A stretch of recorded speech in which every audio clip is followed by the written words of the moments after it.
Okay.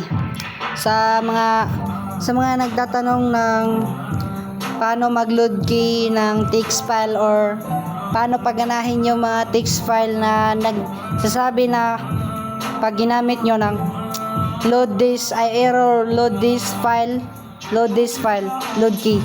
Dito, open nyo GD, tapos punta kayo sa download, tapos hanap kayo kahit anong text file na yung gagamitin nyo na hindi yung gagamitin nyo na nag-i-error or basta yung hindi gumagana. Hanapin nyo yun, tapos open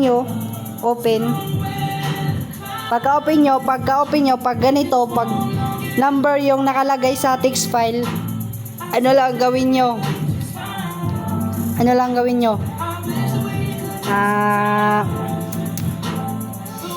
wait lang, palitan nyo nitong load key save yan, tapos iwala nyo yung mga number, dapat wala yan, dapat mapalitan nyo nito load key GD save.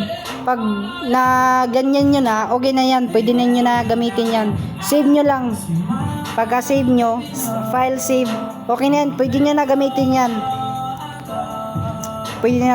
Bye bye.